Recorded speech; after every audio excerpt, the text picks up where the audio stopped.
Dans cette vidéo, le pasteur Mamadou Karambiri aborde un sujet d'une grande importance spirituelle, le rôle du soleil, de la lune et des étoiles selon la Genèse, en soulignant leur place et leur signification pour l'humanité.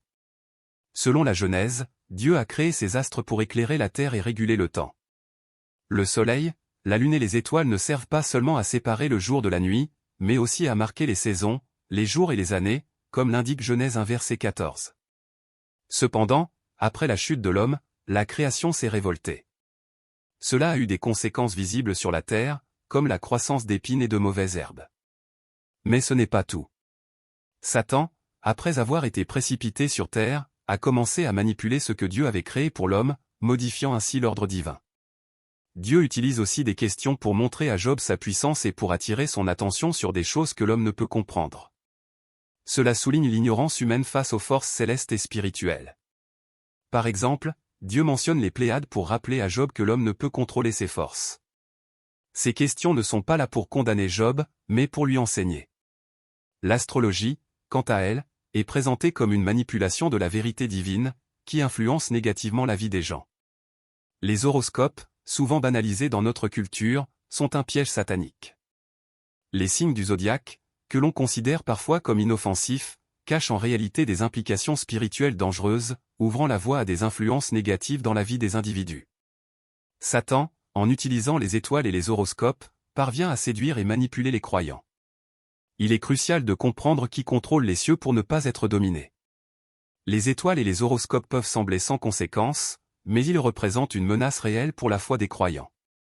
Il est donc essentiel de discerner leur véritable signification pour éviter que Satan ne prenne le contrôle de nos vies. Par exemple, Joseph, dans la Bible, a discerné un message important dans les étoiles concernant son avenir. Ce qui démontre que celui qui contrôle les cieux exerce également une grande influence sur la terre. Dieu a la capacité de détruire la terre à travers des catastrophes naturelles comme les tsunamis, et pourtant, l'humanité semble ignorer la signification divine de ces événements. La manipulation scientifique par certaines nations, comme les Européens, a conduit à une ignorance généralisée, rendant les individus vulnérables à de tels contrôles extérieurs. Pendant que les gens sont distraits par des divertissements, ils ne voient pas la vérité. Aujourd'hui, notre alimentation moderne est polluée, toxique, et elle cause des maladies graves comme le cancer. Les Africains souffrent de malnutrition, tandis que les Européens sont confrontés à des maladies causées par une alimentation corrompue.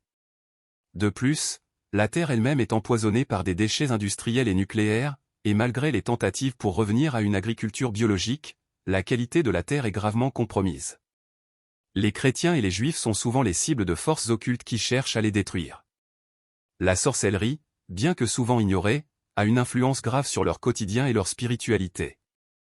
Le pouvoir de Pharaon, lié à l'eau, est mentionné comme une source de force, et cela montre l'importance de se protéger spirituellement.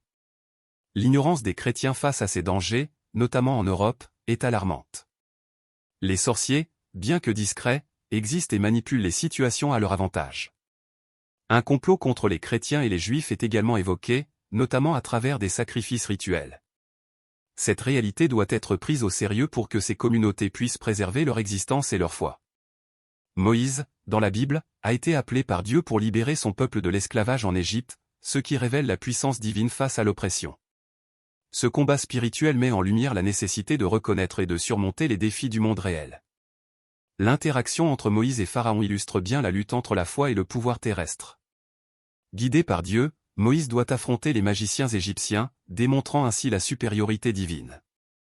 Lorsque Moïse change l'eau en sang, il montre la capacité de Dieu à accomplir des miracles. Ce miracle met en avant la puissance de Dieu face aux capacités humaines limitées. Moïse, après 40 ans, découvre également la réalité spirituelle de son environnement, comprenant ainsi les dangers et les défis auxquels il doit faire face pour accomplir sa mission. N'oubliez pas de vous abonner, de partager cette vidéo et de liker si vous avez trouvé ces révélations puissantes et édifiantes. Ensemble, explorons et défendons notre foi face aux défis modernes.